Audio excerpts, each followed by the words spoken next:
Good evening. Welcome to the October 1st, 2018 Jurupa Unified School District Board of Education meeting. Roll call, please. President Garcia. Here. Trustee Char. Here. Trustee Mendez. Here. Trustee Castillo. Here. Shaddai Fernandez absent and Jasmine Baker absent. Thank you. Remain standing for a moment of silence. To the flag of the United States of America and to the republic for which it stands, one nation, under God, indivisible, with liberty and justice. At this moment, I would like to hold a moment of silence for Mrs. Joan Knowlton, a retired elementary school teacher who passed away on September 18th. She taught at Pedley and Indian Hills Elementary Schools from 2004 through 2017. The board would like to express their condolences to the Knowlton family and staffs at both Indian Hills and Pedley Elementary Schools.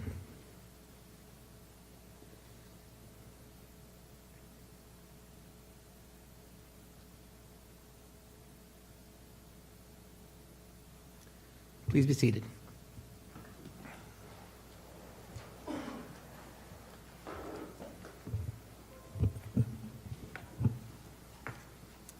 Okay, Mrs. Ortega, you have our inspirational comment tonight. Yes, thank you. And just in celebration for Hispanic Heritage Month, we'll have a inspirational quote from one of the well-known Mexican inspirational individuals in our times, and he's Cesar Chavez. It says, "Once social change begins, it cannot be reversed. You cannot uneducate the person who has learned to read. You cannot humiliate the person who feels pride. You cannot oppress the people who are not afraid anymore." Cesar Chavez. Thank you. Thank you, Mr. Ortega. Next on to reports from closed session. Mrs. Elsig.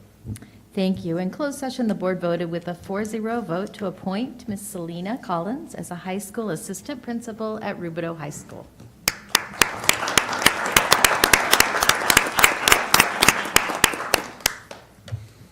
Congratulations, Ms. Collins.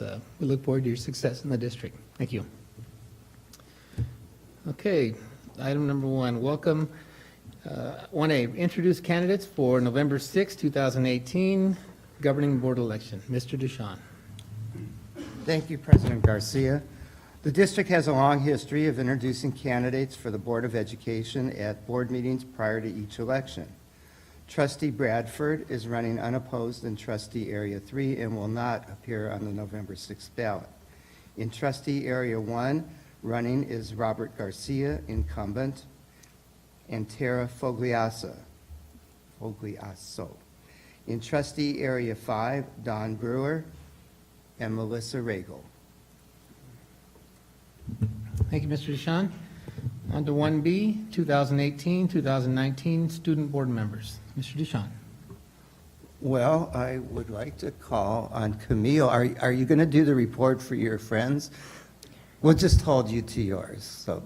Yeah, Yeah. I'm only doing Jurupa Valley High School. That's fine. That's fine. Okay.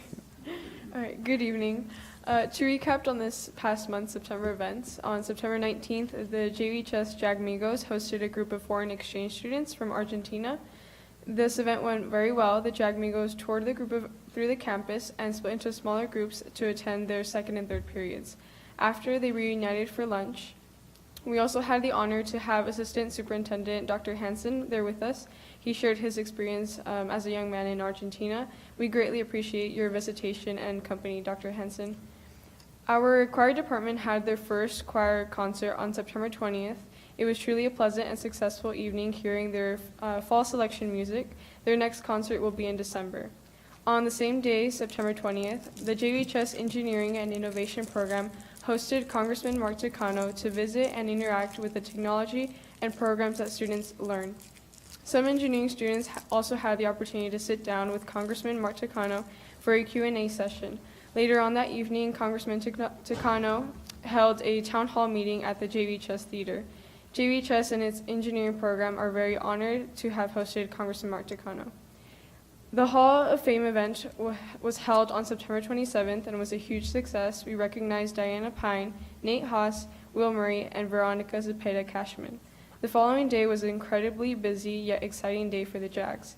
On Friday, September 28th, the Jags held their Jagcation Luau homecoming parade, pep rally, homecoming football game, and homecoming dance. The Jags had lots of fun and enjoyed this eventful day. The JVHS band had their first competition of the season this past Saturday. At the Alezo Miguel competition, our JVHS band came in second place in their division. Coming up, the Jags Fighting for a Cure are preparing for the Pink Out Game for Breast Cancer Awareness Month of October. The Pink Out Game will be held this Friday, October 5th at 7 p.m. Additionally, JVHS Volleyball will play against Patriot, JVHS Tennis will play against Patriot, and our first ever girls golf team will be at Ramona, as well as boys water polo will be at Ramona. We wish the very best for these Jags. Our Learning Without Limits assemblies will be October 9th and 17th, which will be held every period of the day. At these assemblies, students will be engaging in activities to strengthen and balance their academic life, practice growth mindset behavior, and reinforce kindness on campus. Students will be given the opportunity to make a commitment or a plan to an action, such as not being tardy, and they will be continually updated with their progress. As for this week, teachers, administration, and staff have all pitched in to create gift baskets for all campus custodians as a token of appreciation for their hard work. This concludes today's report for JVHS. Thank you. And thank you very much. Thank you, Camille. Item 2A, recognize Jurupa Valley High School student, National FFA delegate. Mr. Trujillo. The California FFA Association sends delegates to the National FFA Convention annually, and these student delegates are to serve as the voice and to represent the interests of student membership. Students who are selected as delegates are expected to travel to the National FFA Convention and serve on the National FFA committees. The district congratulates Isaac Martin del Campo, a JVHS student who has been the recipient of this prestigious honor to serve as an official delegate representing California FFA Association at the 2018 National FFA Convention in October. Thank you, Mr. Trujillo. 2B, recognize Nueva Vista High School's Happiness Sprinkling Project. Mr. Trujillo. On September 24th, a group of smiling Nueva Vista High School teenagers and their teachers who were wearing bright yellow shirts participated in the Happiness Sprinkling Project.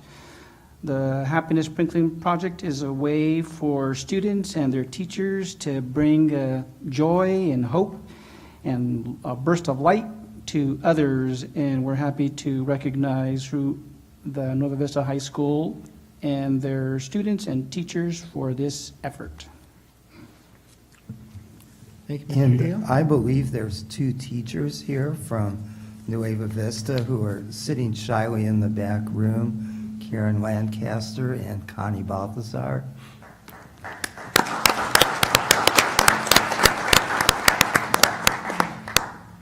Thank you. Item 2C, 2019 funding for 21st Century Community. By the district that fund the 21st Century Community Learning Centers program has been awarded in the amount of $282,150. The after-school program will be conducted at 5 elementary sites, and a copy of the grant notification letter and additional materials are available to the board in your backup materials. Thank you, Mr. Trujillo. 2D, recognize 2018-2019 funding for after-school education and safety program. Mr. Trujillo. The California Department of Education again recently notified the district that funding for the after-school has been awarded in the amount of $1,793,448.70. And this program will be conducted at 13 different elementary sites and the 3 middle schools. And again, a copy of the grant notification letter is included in the backup materials. Thank you, Mr. Trujillo. Finally, item 2E, recognize receipt of Fresh Fruit and Vegetable Program Grant Award. Mrs. Ford. And the California Department of Education also notified the district of its grant award of $105,146.70 to fund the Fresh Fruit and Vegetable Program at Ina Arbuckle, Mission Bell, Rustic Lane, and West Riverside Elementary Schools. Thank you, Mrs. Ford. On to number 3, board comments. I'm going to start with you, Mrs. Chard.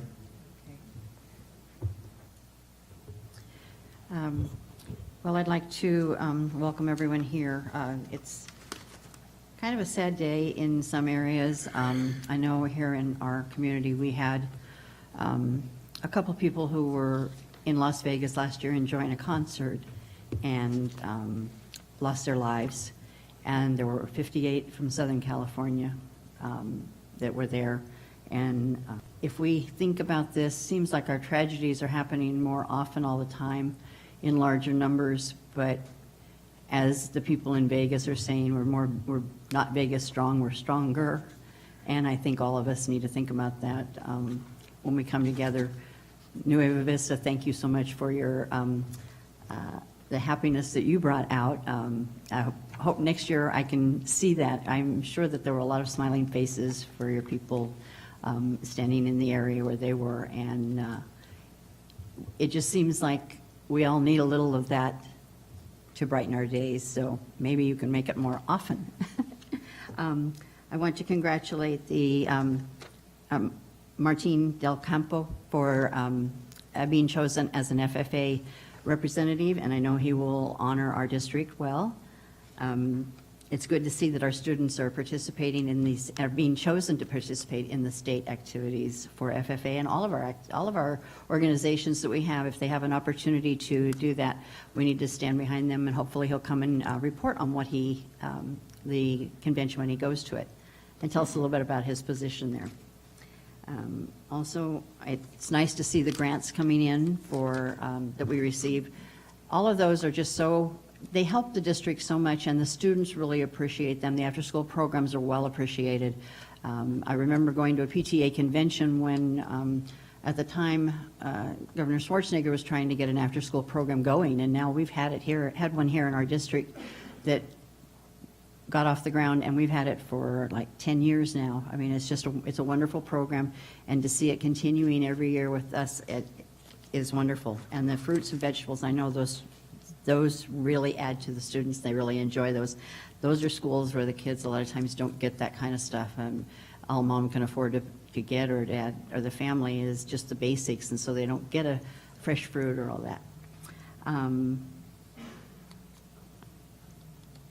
I think that's all I have right now. Thank you, Mrs. Chard. Mr. Mendez. Thank you, Mr. President. I'd actually like to just add on to a couple of items that Linda has already mentioned.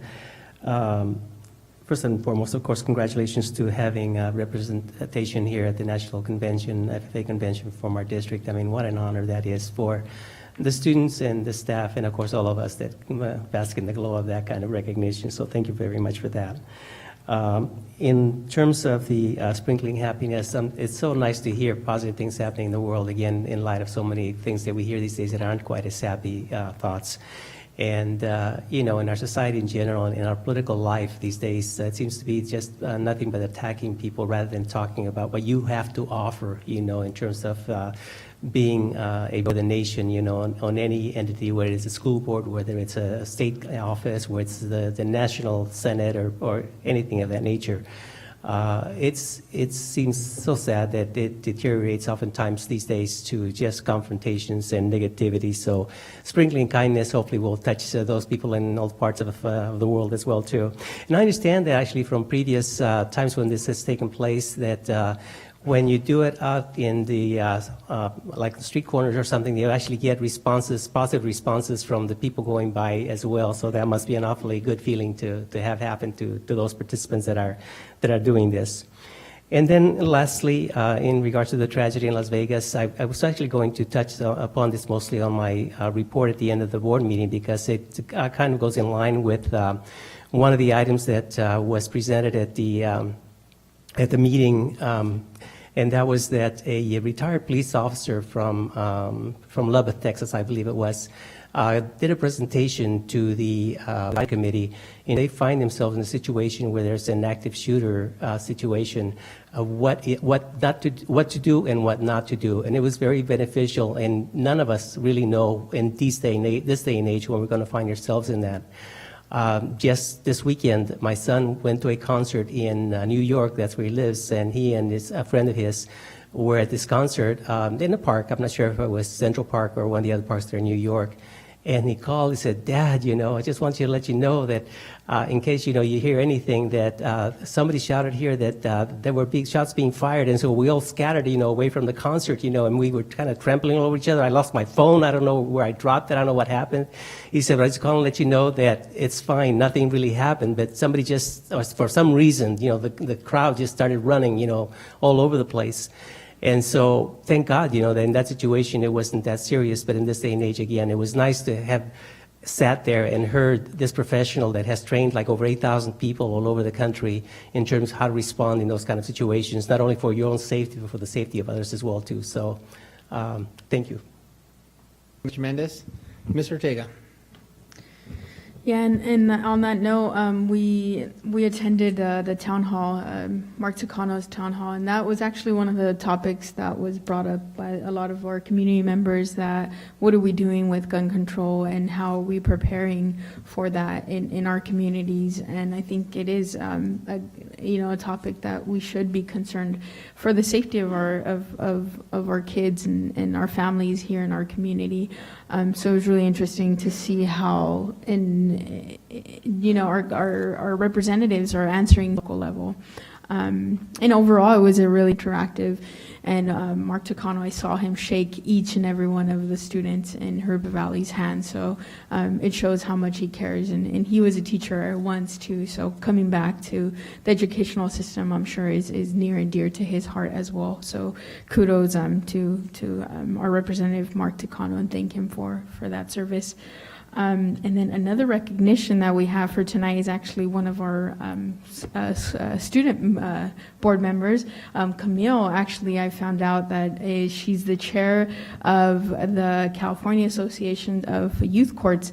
And actually, we have an awesome program here on Saturdays that our students are actually exposed to the juvenile, instead of juvenile, being in this same dais with attorneys and some of the students that are not prosecuting, but in the justice forum, asking the students on why their behavior is not the proper and how to best correct it. And we have one of our student board members that's the chair of this whole entire association. So I think she deserves. I know you're a senior and you're very busy, and you carving some time for that in your schedule is, I'm sure, very. And then last but not least, I'll be of our district, and that's it for now. Thank you. Thank you, Mr. Ortega. And I also want to congratulate you, Camille, not just for the Student Youth Court, but also recently a girls' state that you got to attend over the summer, recognized you over at the American Legion, along with Isaac for the FFA. I mean, it's great. Isaac has gotten that recognition, but as part of the American Legion, I was able to be an interviewer of Isaac for the Boys State program, and he was amazing that the one that we chose from Jurupa Valley. And so it's great, but also with FFA. Also, the Takano visit, as some folks had mentioned, this past week, a couple weeks ago. So it was really great. He also got to visit the Innovation Center with his people, where students were able to show him how to do projects, and he's been there. It's really great that our legislators are coming down to see all the great things that are happening here in Jurupa. Great event. I just realized it's my 11th year serving on the Food Fest with the Lions Club and our folks, the Rotary. And so we've been putting that on for 18 years, and I've been a part of that. We do everything that we raise there is for our students here in Jurupa. So whether it's scholarships, leadership programs, and they also help us out, all the students. So it's a great opportunity for our students, great opportunity for the community to come out and get together. And if you didn't make it, hopefully we'll see you next year. And finally, the Nueva Vista Sprinkling Happiness event. I think one of my favorites every year. I don't get a chance to see it during the day, but I get to see it reported on. And as Mr. Mendez mentioned, it's to keep this positivity going is really important. There could be for everything wrong, whether it's in the district or in the community, there are at least 1,000 things that are right and positive. So appreciate everything everyone here does, staff, teachers. We do it all for the kids, and that's my report for the night. So next up, public verbal comments. So I got Sylvia Olguin.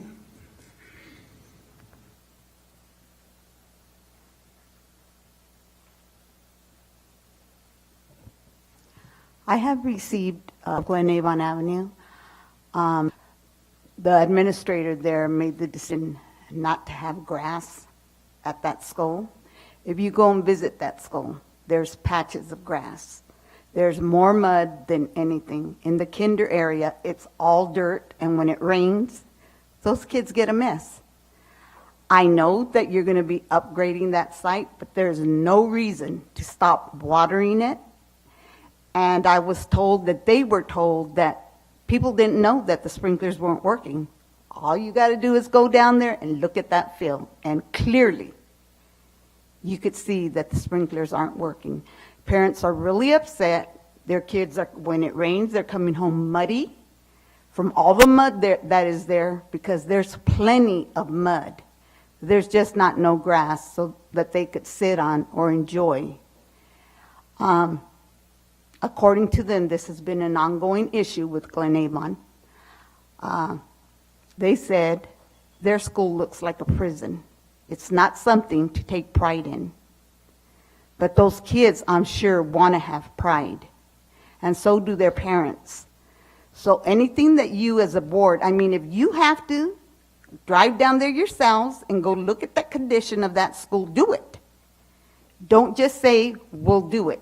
Do it. And go and look at the valid complaints that these parents have. They are just so sick and tired of saying different things and not being heard. And that's what a lot of parents feel. They speak, and they're told to just be quiet, but they have voices, and they're parents to these kids here. And all of us know it's about the kids. It's not about us. It's about the kids. So do what's right for those kids and those parents. Thank you, Ms. Holguin. Well, I guess we could take a look at that. I haven't heard anything from anyone, Ms. Holguin, but certainly, Dr. Hanson, you could probably take a look at that. Okay. All right, next I've got Lizelle DeGrave.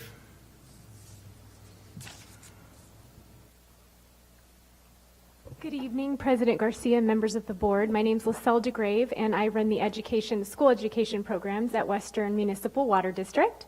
This evening, I've come to share with you and encourage your teachers to please submit applications for our Lois B. Krieger grants for water projects program. Last year, we did have one teacher from your school district that applied, and we were thrilled to have someone from your school district participate. We would love more participation from your teachers. Last year, we actually increased the amount that teachers could ask for to up to $1,000, and it's anywhere from kindergarten up to 12th grade, really any area of study. It could be from an art project. It doesn't necessarily have to be science or math. If they can tie it into a water lesson and we see that there's value there, there's a good chance that their project's going to get funded. So I just want to thank you for your support, and please encourage your teachers. I'm going to leave you with some postcards. Please encourage them to apply this year. They have till November 9th. Mr. President, may Thanks, I Mr. comment? Gray. Yes, Mr. Memo. Thank you so Mr. much for Mendez. extending that invitation. We've had quite a number of teachers participate over the years, and it's always an awesome program. And I know that when I was principal at our schools, I would encourage my staff to apply for opportunities like this, and I sure hope that they take advantage of applying for these grants that you offer. Thank you. Wonderful. Thank you. Thank you again, Mr. Gray. I would like to comment too. In the past years, when I was working at Ann Arbuckle, we had a couple of programs that came from Western Municipal. Are they still doing those programs? also besides these? Sure. In addition to the grant program, we do have an assembly program Okay. that is still available, and it's actually for 4th and 5th grade students. So the school contacts our water agency, and we work with our vendor, who is actually Discovery Cube in Santa Ana, and we have a representative go and do an assembly style presentation to the students. And it's actually a really neat thing to experience, because each of the students get a keypad, and initially we ask them some questions about where does your water come from, general, and then after they've heard the presentation, we ask them the same question. So there's a pre and a post test measure, and we're able to actually, and the students get to see it on the board.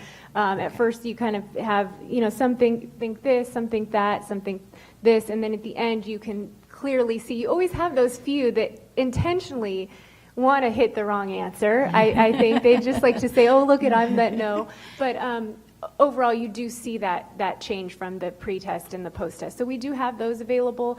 I know Jurupa Community Services District always does their Water is Life art contest, and that's specifically for your area, and that's a great program.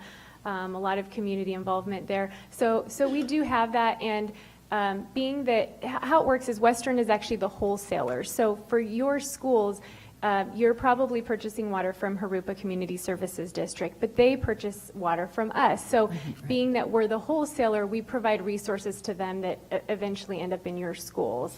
Do you also work with the Rubidoux Community Services District? We do, we do. Because those are our two out here. Yes, we do. Okay. They're a smaller district. We don't see as much involvement from them coming to us asking for resources, but we do have them available to That's them. something we'll have to push to Yeah. them and let them know I'd about love it. to get more involvement there. Thank you. Thank you for Thank coming. you for coming. Thank you. All right, next we have Mrs. Dawn Brewer.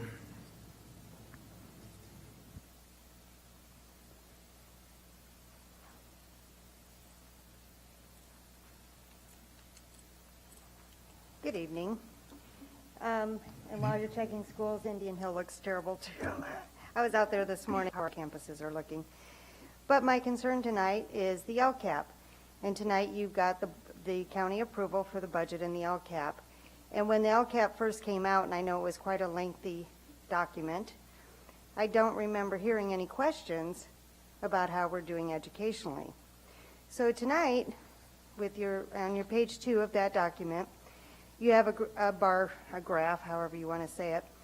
And I'm quite concerned that with a 90.4% graduation rate, which sounds fantastic, by the way, you only have 5% of the population that's prepared for college. And my question to you is, what's the point of going to school? And I understand, I talked to Mr. Trujillo, thank you again for your time. My question is, are only 5% of our students college ready in mathematics, and only 18.6% are college ready in English?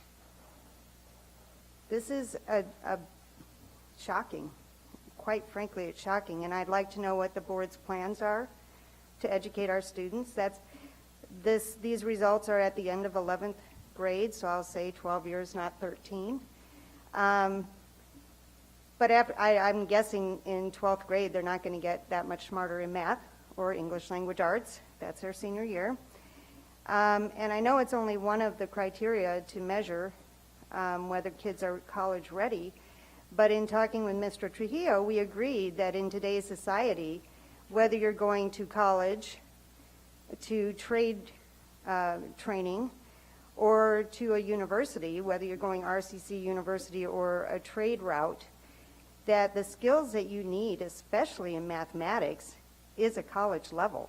You need this. You cannot go into plumbing, electrician, coding, water. All of these, I could go on and on, I don't have a list of them in front of me, require mathematics. You must have this. It's a technological world, and mathematics is key to that. I know you can answer, but you won't, because you just answered the person before me. But I would like to know what the goal is. What's the vision? What are we doing for our students that 95% are not ready for the real world when they leave this district? And I'll leave you with those thoughts as you look over these approval numbers. Thank you. Thank you, Mrs. Brewer.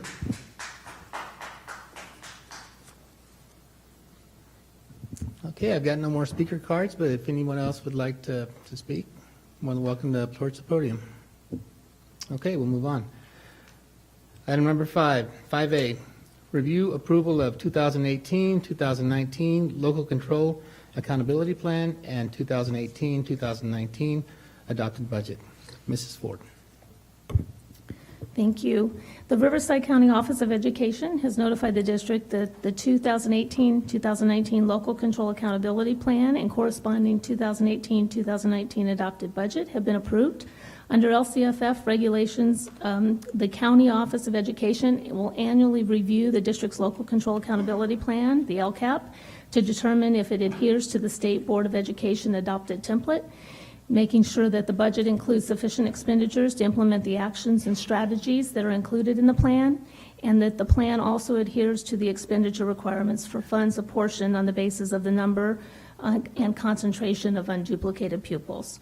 JUSD's adopted LCAP has been analyzed using these guidelines and is approved for the 2018-2019 fiscal year, and a copy of the letter from Riverside County Office of Education is included in your backup materials. Thank you, Mrs. Ford. Summary of 2018-2019. This year, administration provides a summary of the number and type of student transfer requests that we've received.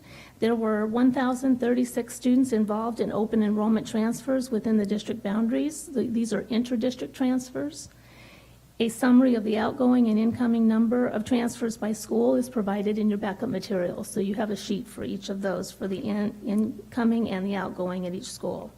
In addition to the inter-district transfers, the inter-district student transfers, which are the transfers outside our district and transfers from other districts coming into our district, include 293 students transferring into the district and 473 transfers out of the district. The inter-district transfers in and out of the district include new and renewing transfers, and a summary of the number of new and renewing is provided in the backup materials. To compare this to last year we had 287 students transferring in. This year we have the 293, and last year we had 552 transfers out. We had 473, and again, those include the renewing. So we are seeing the tide of transfers out slowing. Thank you, Mrs. Ford. 5C, consider nominations for 2018 election of members to the Riverside County Committee. My screen froze, so I was trying to get back there. There are openings on the Riverside County Committee for School District Organization, and that's Mr. Memo Mendez. So anybody that, and they must be nominated from the floor. So if you wish to nominate anybody for those positions, you must work through he can probably answer any questions as to the process. It's grueling, right, Mr. Mendez? It is, but it's also, it's learn a lot for yourself, for your district in the process. Basically, what you encounter oftentimes is districts that are either reconfiguring their district, for example, establishing new trustee areas, and so you have to review their plans and approve it as a committee, as a member of that committee. Another major issue that surfaced recently was a very small district in the desert, it's hard for them to maintain, teachers, and the distances are tremendous, and so they're looking at a way to do away with that district and combine it with somebody else, with another district nearby. But there's all sorts of obstacles in the way and so forth, and so it's a challenging task, and you need to, become informed in a variety of situations that arise in districts throughout the state. Washington, mostly in our area, but I mean, it really applies throughout the state. And so the years that I've been serving in this committee have been rewarding and exciting, and I've learned an awful lot, so thank you. So I'd like to point out that there are 3 seats up. You could nominate for any of those seats. Nathan Miller's seat in the 2nd Supervisorial District, which is this district, so you could, this district is part of that, so you could nominate someone from Jurupa for that seat. Mr. Jerry Bowman, who's also a member at large, you could nominate to that seat. You cannot you can nominate, but not from this area, someone to fill the 5th Supervisorial District. They must live in the district they're representing, except for the member at large. And usually it's a good idea to ask their permission. Thank you. Thank you, Mr. Duchamp. So we don't have to do that tonight? No. Okay. Yeah. October 8th. October 8th. So if we do want to nominate someone, we don't have to do it, we just have to do it, yeah. You'd we have can to do ma- it. There's a nomination form, right? It's not a board consensus thing. And I believe any Right. member can nominate, can give that nomination to Memo. Okay. Mr. All right. Thank you. And 5D, other administrative reports and written communications. There are none. Okay, thank you. Session, looks like Roman numeral 1. Hold public hearing on proposed formation of Community Facilities District Number 14. Mrs. Ford. You. A requirement for establishing CFD number 14 is to hold a public hearing and notice of hearing for the proposed levy of special taxes as discussed in CFD 14's resolution of intention. A copy of the public hearing notice is included in the backup materials. Thank you. This is a time and place for the public hearing for the proposed formation of Community Facilities District Number 14 of the Jurupa Unified School District, the CFD. In special taxes and all other matters discussed in the resolution of intention adopted on August 13th, 2018. Notice of the public hearing has been duly published and posted in accordance with law. We will receive comments and questions and any written or oral protests from any interested persons. When all comments have been received, the hearing will be closed. Are there any public comments?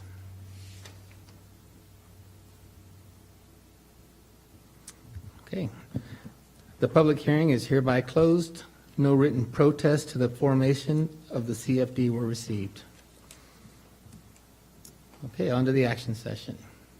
Item A, approve and adopt routine action items by consent.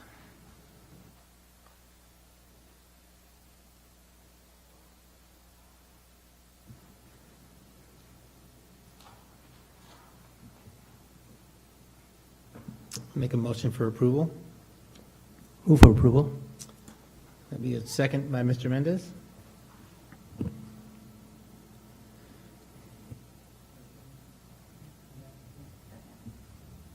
You might have to refresh our screens. Okay.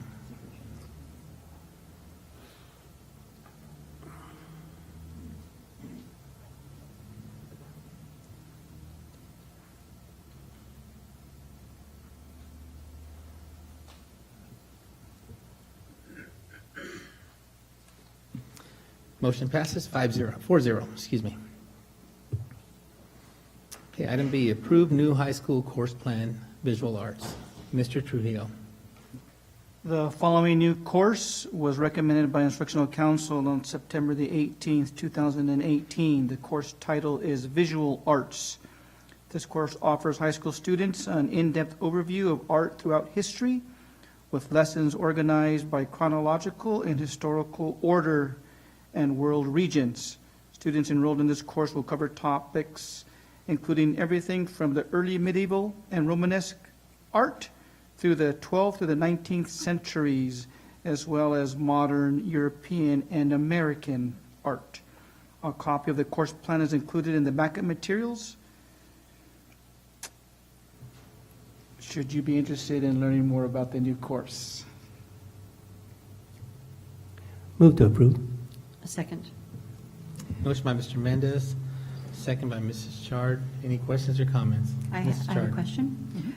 Is this going to be an elective, or will this follow meet a requirement for a specific course? This particular course is going to be offered at Rivercrest Online School, and it's offered through Edgenuity, which is one of our online providers. Okay, but it's not going to be offered at the regular high schools? The regular high schools have have one. art offered by Odysseyware.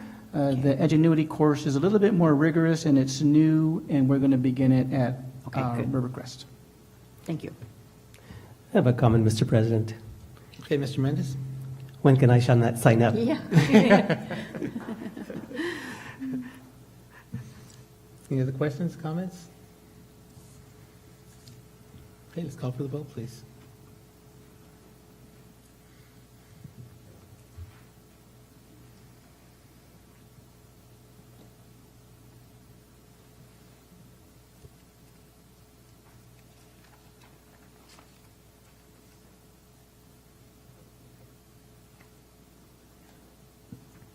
Motion passes 4-0.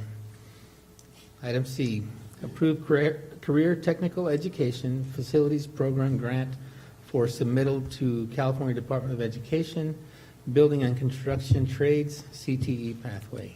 Dr. Hanson. On August 23rd, 2017, the State Allocation Board approved $125 million for the next Career Technical Education Facilities Program funding cycle. The application period will close on October 19th. This is a competitive process, and the applications must score at least 105 points for consideration of funding. District staff developed a grant application again for the Building and Construction Trades pathway. It's housed at Jurupa Valley Innovation Center, and upon approval, we intend to submit the application for scoring. Move to approve. Second. Motion by Mrs. Chard, second by Ms. Ortega. Any questions or comments? Dr. Hansen, I'm just wondering, the application process, how complex was it to put this thing together, and did it take a team of people to pull it together, or what was the process for this? Yes, various district staff were involved. So we got with Ms. Pace as the Director of College and Career Readiness, some of my staff. We also had input from our Career Technical Education Facility or committee, district committee, business owners. We received numerous letters from various partners in support. So it's fairly rigorous process. We scored really well last time, missed the cutoff. The funding, our applications were advanced for funding, but they ran out of money by the time they got to our applications. So. They gave you a rubric there of some sort, or in terms of measuring the application and your own evaluation before sending it off? Right, there's criteria that Criteria are followed that they look at, and so those are all detailed in the application. Well, hopefully we'll get through the next hurdle this time and be successful. But my appreciation to you and the staff for putting this together. And these things, I know sometimes are daunting tasks to get everything done. So appreciate it. Thank you. Also, I have a question. Is this a new program compared to the one that was at Jurupa Valley, or is this just a continuation of the same one? Do we revise it? Right, it's the same, it's just another funding cycle, so we resubmit the applications and try and, do a better job or find other things to include to improve our scores. All right, good. Thank you. Dr. Hanson, go ahead. And thank you for your hard work. I know I sat on that committee that voted for the first one, and I know that it was the work that you have to go through to jump hoops and go through to get all this done. Right. So I wish you luck. Wish us luck. Dr. Hanson, so this is a phase 2 of the Innovation Center, right? The building trades, is that where it's going to reside? Correct, so this is the first of 3 that we'll be bringing to you tonight, but this is part of the phase 2 portion. Okay. And also, I think it's my understanding there's, as far as the funding, you mentioned it runs out, and there's 3 categories I think you had mentioned before: rural, urban, what was the other one? Suburban. Suburban. Right. And where do we fall? Where does Jurupa Valley? We fall in, the district falls in suburban. Suburban. Okay. All right, thank you. Any other questions, comments? All right, let's call for the vote, please.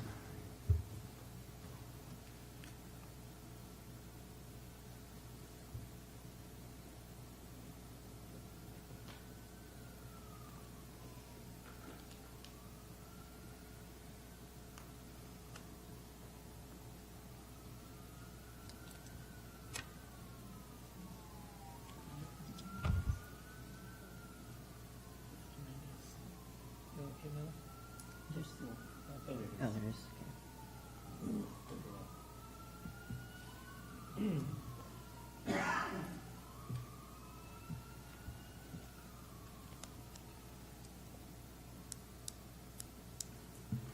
Motion passes 4-0.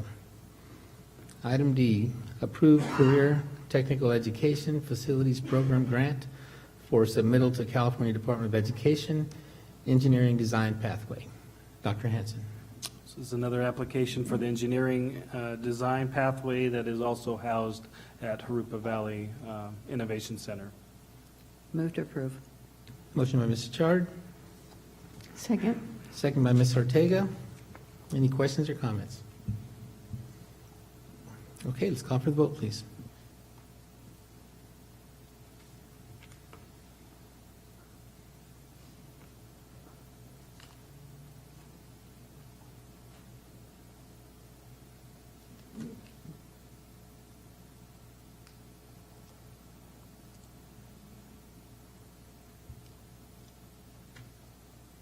Motion passes 4-0.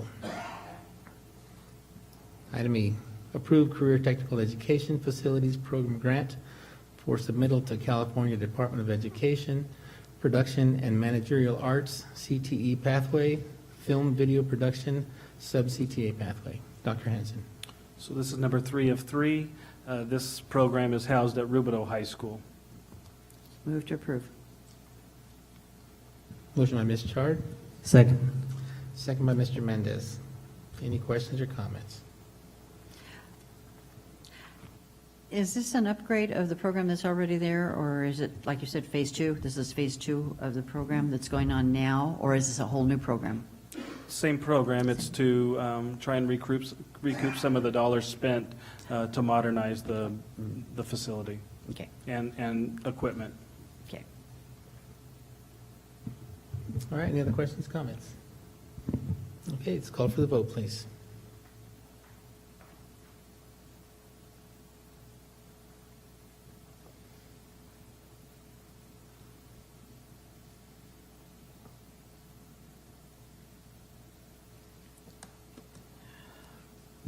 Motion passes 4-0. Again, thank you, Dr. Hanson. I've had an opportunity to be at all those locations, and so please thank your team for the great job of that. Item F, adopt resolution number 2019/11, resolution of the Board of Education of the Jurupa Unified School District authorizing the issuance of not to exceed $9.9 million aggregate principal amount of Jurupa Unified School District Community Facilities District Number 6, Zone 2, Special Tax Bonds, 2018 Series A, prescribing the terms thereof, approving various financing documents, and providing for other matters related thereto. Mrs. Ford. Thank you. Administration has worked with the district's finance team to prepare documentation allowing the district to issue special tax bonds on behalf of its Community Facilities District Number 6, Zone 2. The CFD Number 6 bonds will be issued under the Melrose Community Facilities Act of 1982. The district's facility proceeds of the issuance is approximately $3.1 million to be used toward proceeds to Park District are estimated to be $210,592, and proceeds to the Sewer and Water District are expected to be $2.4 million. All facility funds will benefit the residents of the CFD 6. Bond proceeds will also fund a reserve account and pay costs that are associated with the issuance and the delivery of the bonds. The true interest cost of the CFD 6 bonds is estimated to be 4.75%, and the finance charge in connection with the sale of the bond is estimated to be $327,500. This resolution also approves the form of 4 additional documents. You have a fiscal agent agreement between the district and Zion's Bank, a bond purchase agreement between the district and the underwriter, and our underwriter is Stiefel, a preliminary official statement with an attached continuing disclosure agreement, which is the disclosure document that's used by the underwriters when they go out and market the CFD 6 bonds. So administration recommends the board adopt resolution number 2019/11. So move. Second. Motion by Ms. Ortega, second by Mr. Mendez. Any questions or comments? Okay, let's call for the vote, please.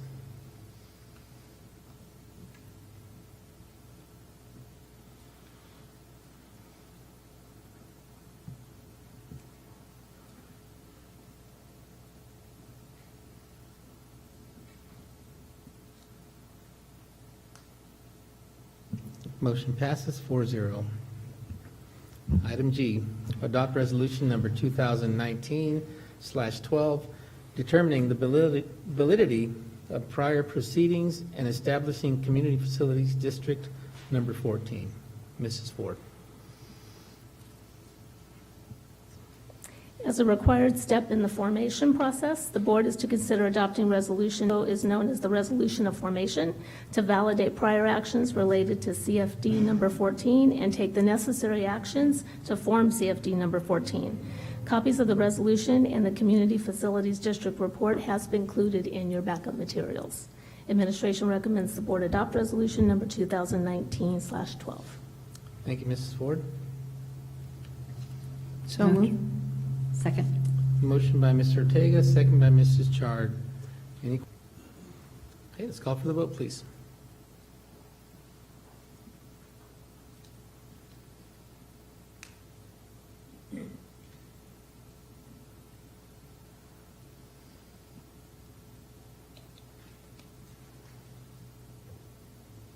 Motion passes 4-0.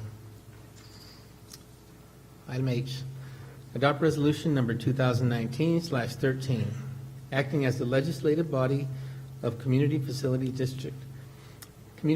District number 14 of the Jurupa Unified School District, determining the necessity to incur bonded indebtedness in the amount not to exceed $38,500,000, which amount may be issued to finance facilities within said Community Facilities District and calling a special election. Mrs. Ford. With this item, the board is to consider adopting resolution number 2019/13, resolution calling for election to submit a special tax election ballot to the landowner of CFD number 14 to authorize the CFD to issue bonds not to exceed $38,500,000 to finance the school facility projects. At this time, the president may conduct the election. Thank you, Ms. I need to just go through reading this. Oh, okay. The board will not conduct an election of landowners on the question as to whether the district shall create CFD number 14 for the purpose of issuing bonds in an amount not to exceed $38,500,000, which amount may be issued to finance facilities within the CFD. The landowners have previously provided to this board signed consent and waivers under which the landowners agreed to waive the limits and certain procedures required under the Mello-Roos Act. This permits the board to proceed directly with the election. The landowners have also provided to the board their signed ballots reflecting a total of 176 votes in favor of establishing CFD number 14 and issuing bonds in the amount not to exceed $38,500,000. The clerk of the board will execute a canvass and statement of results of election to this effect. The board will now formally approve the final votes tally. May I have a motion? This is from by Mrs. Chard.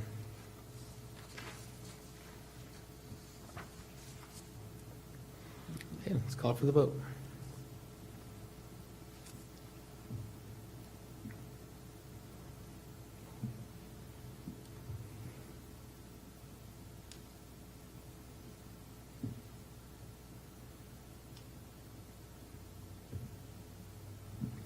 Motion passes 4-0.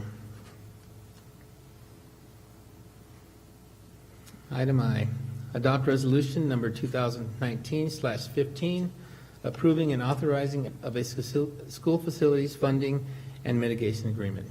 Mrs. Ford. I think you missed 14. Did I miss 14? Yes. Which is I. Sorry about that. Okay. Sorry, I'm a little dyslexic today. Item I, adopt resolution number 2019/14, acting as the legislative body of Community Facilities District number 14 of the Jurupa Unified School District, canvassing the results of the election held within said Community Facilities District. Mrs. Ford. Thank you. As a required step in the formation process, the board is to adopt resolution number 2019/14. This is also known as the resolution canvassing election results, to confirm a special election was held and to certify the votes cast for forming. See the resolution included in your backup materials. Administration recommends the board adopt resolution number 2019/14. Move to approve. Second. Motion by Mr. Mendez, second by Ms. Ortega. Any questions or comments? Okay, let's call for the vote, please.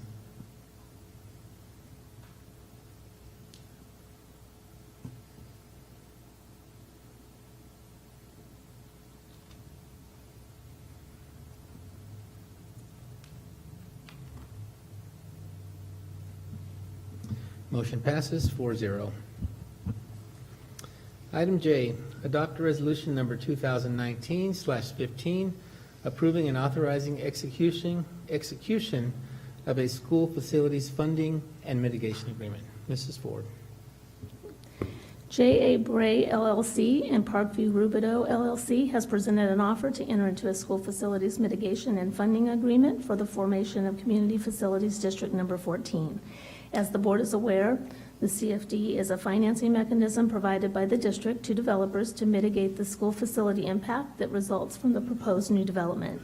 CFD number 14 is proposed to include an estimated 432 units that are located east of Armstrong Road and north of the 60 freeway. The estimated amount of school facilities funding to be generated by CFD number 14 is $4.8 million and will be used toward facilities that will accommodate students generated from that new development area. Administration recommends the board adopt both resolution, adopt resolution number 2019/15. So move. Move to approve. Motion by Ms. Ortega, second by Ms. Chard. I have a question. Where is this location? Is this at the edge of our boundaries? It's off of Armstrong Road, so it's out past Sierra in that area. Yes, it's above Mission Middle School, up in that Oh, area. okay. So, In but that it's area. across the 60 freeway. So it's north of the 60 freeway. Gotcha, okay. Thank you. Okay, any other questions or comments? All right, let's call for the vote, please.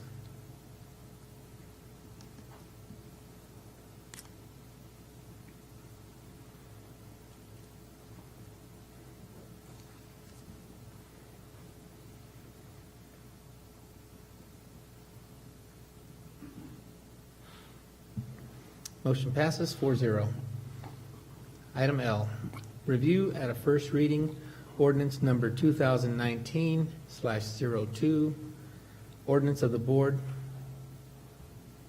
I think you missed K again. K. Ms. K, all over the place here. Sorry about that, Mrs. Ford. We did J. That's it. Okay. That's it. Okay. K. Adopt resolution number 2019/16, approving and authorizing execution of joint community facilities agreements. Mrs. Ford. Okay. Again, as another required step in the formation process, the board is to consider adopting resolution number 2019/16 to approve the 3 joint community facilities agreements with respect to the formation of Community Facilities District Number 14 with the Jurupa Area Recreation and Park District, the Jurupa Community Services District, and Rubidoux Community Services District. And this is the J.A. Bray LLC and Parkview LLC. Thank you, Mrs. Ford. Move to approve. Motion by Second. Mrs. Chard, second by Ms. Ortega. A question? I thought maybe she wanted to read more. Okay. No. Any questions or comments? Does it get more complicated when you involve more agencies in the process rather than just one, or is it pretty much the same? Yeah, procedures? we've done so many of these recently and with all these same agencies, so not really. We all know each other pretty well at this point, and so we work really well together. Thank you, Mrs. Ford. Any other questions, comments? Okay, let's call for the vote, please.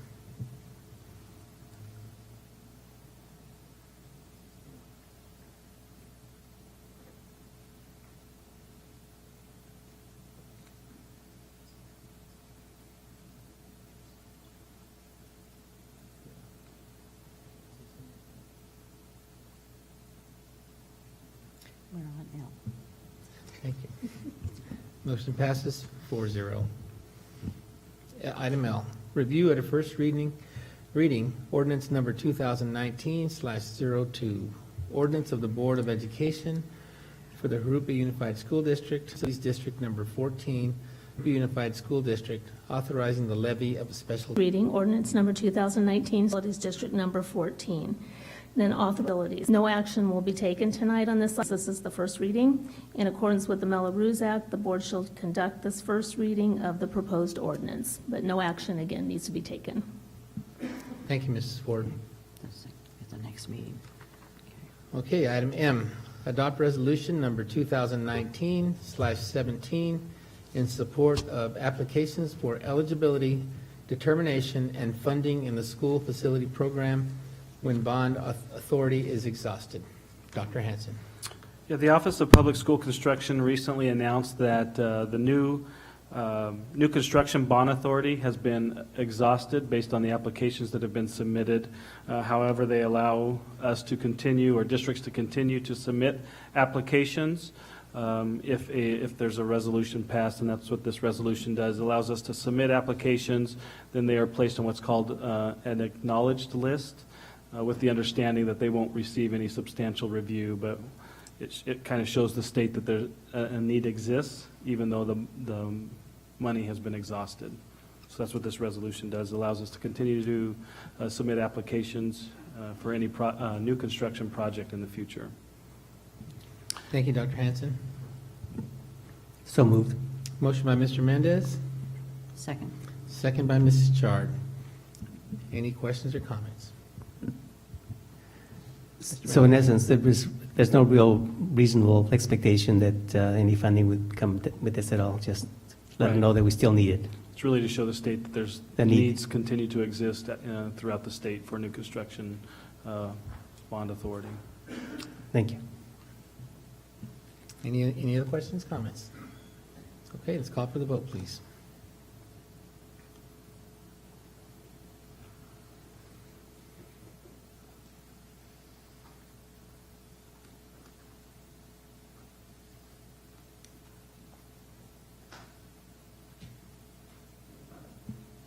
Motion passes 4-0. Item N, approved personnel matters. Thank you. A tentative agreement has been reached with NEA Jurupa for the 2018-19 school year. Highlights of that agreement include a 2.5% salary increase, a 1% off-schedule payment, an increase to the health and welfare pool from $9,500 to $11,150, an update to elementary minimum day language, and collaboration time for psychologists, speech and language pathologists. A full copy of the agreement is in the supporting documents. Current law, Government Code Section 547.5, requires that the district disclose major provisions of a collective bargaining agreement at a public meeting prior to final approval by the governing board. Available for public inspection. Additionally, the Riverside County Office of Education requires receipt of disclosure information 10 days prior to any board action on the proposed agreement. These requirements have now been met.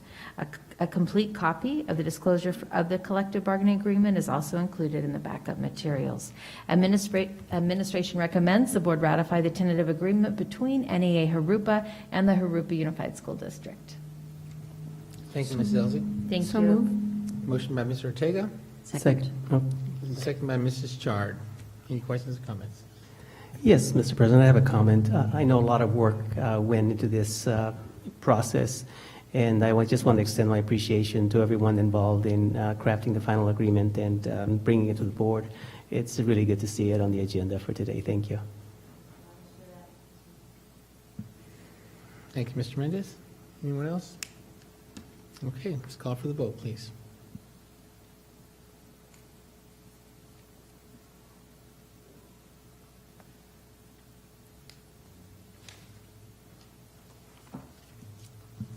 Motion passes 4-0. Okay, last item, item O, board member committee reports and comments. Ms. Ortega, start with you. Thank you, Mr. President. We just attended last week the CTE committee meeting briefly. And it's always, I don't know if it's because Miss Pace gives out and her team the best breakfast, but it is always packed, and you know, each table is organized by the industries, and it's just so interactive and proactive that it's hard to say no to those committee meetings. So it's really always nice to be there and participate with all. And the students are actually, one of the students is leading the committee since the beginning. So it's really nice to always be, again, in that room full of individuals that are very passionate about CTE and what they can take back to their teams in their school. So that's really nice to attend. And I was able to attend briefly. And then last week as well, I attended a community health summit where General Attorney Javier Becerra was there, and he was actually talking about that same topic about science, that we need to encourage you know, a lot of these young students to go into these vocational or physicians, because we're getting older and we're going to need amazing doctors to take care of us. So, and he said that it all starts, the younger the better. So it was really nice to meet him, and it's always nice to, you know, have those conversations with our legislators, that both health and education are always a topic of concern and of interest to them and to the community.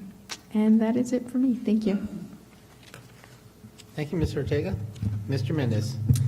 Thank you, Mr. President. Since I was not able to attend the last meeting, my report for the DLAC, the District Advisory, Bilingual Advisory Committee, they presented an update on the Café Literario, which is a group of parents that meets together and they select novels or other, you know, books to read together, and then they use that as a launching pad for them for discussion and so forth.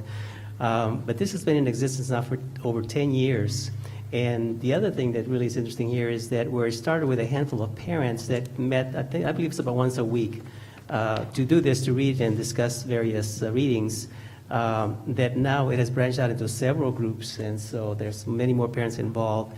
And the side benefit that they really, in addition to what they received in the interaction with the literature that they're reading, that it also has empowered them and enhanced their self-esteem and confidence, and have actually even gotten more involved with their children's education as well too.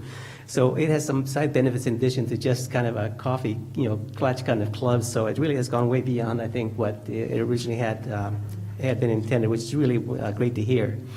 And then they also emphasized that as we have seen a dramatic increase in the programs that and services that are being offered to the community through bilingual services, second language services, but also through obviously the work that Mr. Campos has done.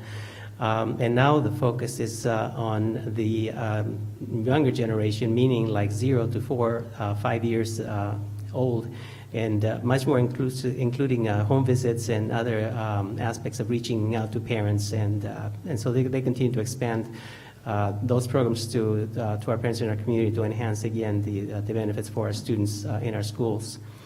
And they usually have an item recommendations that they would like for me to bring to the school board.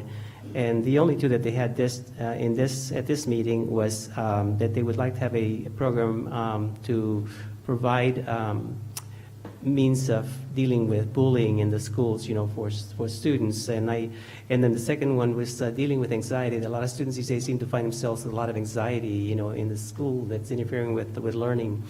And I told them that I believe that these two areas were probably covered in one of the myriad of programs that we have within our district, but I wasn't sure, so maybe I can take some specifics as to what exactly is happening in our district that helps that. So I will talk to the staff and find that, and then at the next meeting, we'll report to them. Thank you. Thank you, Mr. Mendez. Mrs. Chart. The only committee that I've attended so far was the Best of the Best, and we made our choices the other day, had our first meeting of the year, and awarded some winners of that, and that came out the other day to be recognized at the next board meeting, I believe. Yes. And I also received a couple of emails, and one of them was about, for Einar Buckle, Mr. Warner, who is one of our teachers there, He's our running teacher. He does a lot of the, he inspires the 100-mile club. Pardon? He runs a lot, yes. He probably runs in his classroom, too. I haven't been in his classroom. But he's going to have his 3rd annual ultra marathon run, where he continuously runs from 6 a.m. to 6 p.m. on the Einar Arbuckle track, will challenge himself again to run more than 50 miles under 12 hours this time. The teachers are going to be taking their students out for PE on that day to run and walk with him, so it's also an exercise for the students. It really inspires the kids to work hard. Last year when we had some of our kids here who had done their long walks, several were from Ina and even West Riverside. I mean, just the children to see him. And I'm sure that we will be honoring him again for an outstanding on the Friday, October 12th. So get your running shoes on and come out and spend the day with your kids and get there. Also, another teacher who was at Ina and is now over at Del Sol Academy is, last year he did this October program where, again, personal hygiene things, undergarments, T-shirts, that's what they're trying to get everyone to bring. So if you can do that and you can drop it off at any school site, or at the district office, or Del Sol, either one. If he needs to come and get them, he will. You just need to contact him, and he's in our district website. If you contact me, if you need more information, I can get that for you and give it to you. But he is very encouraged by the disasters and the tragedies that have been going on across the United States. We are just in one of those years where we just seem to be hit from all sides with the hurricanes and flooding, and this is one time that you can help a lot of work with it. He's going to oversee our program in our district. And then I did attend the food, and I contributed to our scholarship fund by getting a couple of the baskets. So it's always a lot of fun to go there, and you run into people that you haven't seen in a long time. It's interesting. People do come, and so if next time we have one, we should have them twice a year. I think one in the fall. I have a winter one, and then one in the spring, because they are a lot of fun, and it does bring in money for the kids. So, and the kids do the work. They go out and the ROTC was there taking down the tents and setting covers and setting up the tables and chairs and everything. So, and then you can also win money. You can help donate and participate that way also. So, and I had a great band. They were very good. And the auctioneer is fabulous. I love listening to him. I just go there to listen to him. He's so good when they do the auctions. And then I also attended the State of the City, and that is very interesting to go to find out how many people that we work with, the city works with, the community services districts, all of them. We're all a family, and we all work to strive to make this a better community. We are the only school district in this area, so we have to, we enjoy working with them and receiving their help on things and vice versa. So support all of our communities, all of our community organizations. Thank you. Thank you, Mrs. Chard. And I wish we could do the Food Fest twice a year, but it's a lot of work. It starts, I think they start meeting like in March or in April. And a special thanks to Linda Thompson and Doug Alberga from the Lions Club, and the team up here. Mrs. Collins does a lot of work for that. And it takes a lot of people getting together, a lot of resources to put that thing together. And so, sorry we can't do that more than once. I also had an opportunity to go to the State of the City. It was great to see all the folks out there, all the city folks and some county folks, and great job by the Miss Diane Leja. Did a great job with that whole program. And also Mrs. Ford and Mr. Dabrowski were there, along with maybe 24 people there to honor those that were affected on 9/11.